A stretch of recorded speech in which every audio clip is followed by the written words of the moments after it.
Hello everyone, good morning. তো সকাল সকাল দেখো মা আমাদের জন্য কী নিয়ে এসে। একদমই কিন্তু এটা বাড়িতে বানানো না, এটা দোকানের কেনা। আর এদিকে দিদি খাচ্ছে, এদিকে বাবা, আর এদিকে আমি খাচ্ছিলাম। যদিও বা বাইরের খাবার একটু ইগনোর করি, কিন্তু একদম খেলে কিচ্ছু হবে না বলো। এই করতে করতে আমার ঠিক বাইরের খাবার খাওয়া হয়েই যাচ্ছে কয়েকদিন ধরে। যাই হোক, তো কোনো ব্যাপার না। তাড়াতাড়ি করে মা আজকে রান্না করবে, তার জন্য সকালবেলায় পরোটা নিয়ে এসেছি, মানে বাইরের থেকে মা এনে দিল। আর এই দোকানের পরোটা কিন্তু খুবই ভালো, মানে অনেকটা কম তেলে বলতে পারো ছ্যাঁকা হয়, তো তার জন্য বেশ ভালোই লাগে। আর সকাল সকাল কিন্তু আমরা সবাই মিলে এটাই খাচ্ছিলাম এখন। চলো আগে খেয়ে নিই, তারপরে তোমাদের সাথে আবার কথা হচ্ছে।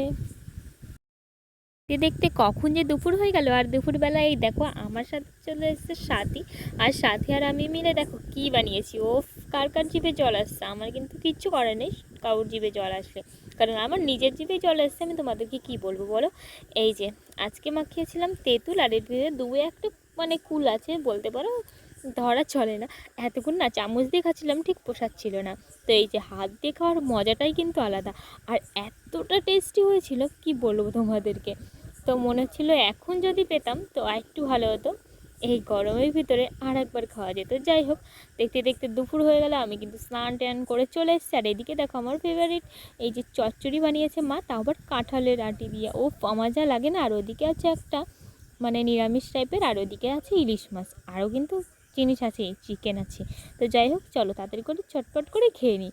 আর ওই চচ্চড়িতে কিন্তু ছোট ছোট মাছ ছিল, ওই মাছগুলো মায়া মাছ বলে, আমাদের এখানে তো মায়া মাছ বলে, তোমাদের ওখানে কি বলে আমি জানি না। আর ওই মায়া মাছটা খেতে কিন্তু আমার ভীষণ ভালো লাগে। তো তোমাদের কার কার এরকম ছোট ছোট মাছ খেতে ভালো লাগে অবশ্যই কমেন্ট করে জানিও। আমার কিন্তু বেশ ভালো লাগে। আর এরকম ছোট মাছ দিয়ে বিশেষ করে চচ্চড়ি খেতে খুবই ভালো লাগে।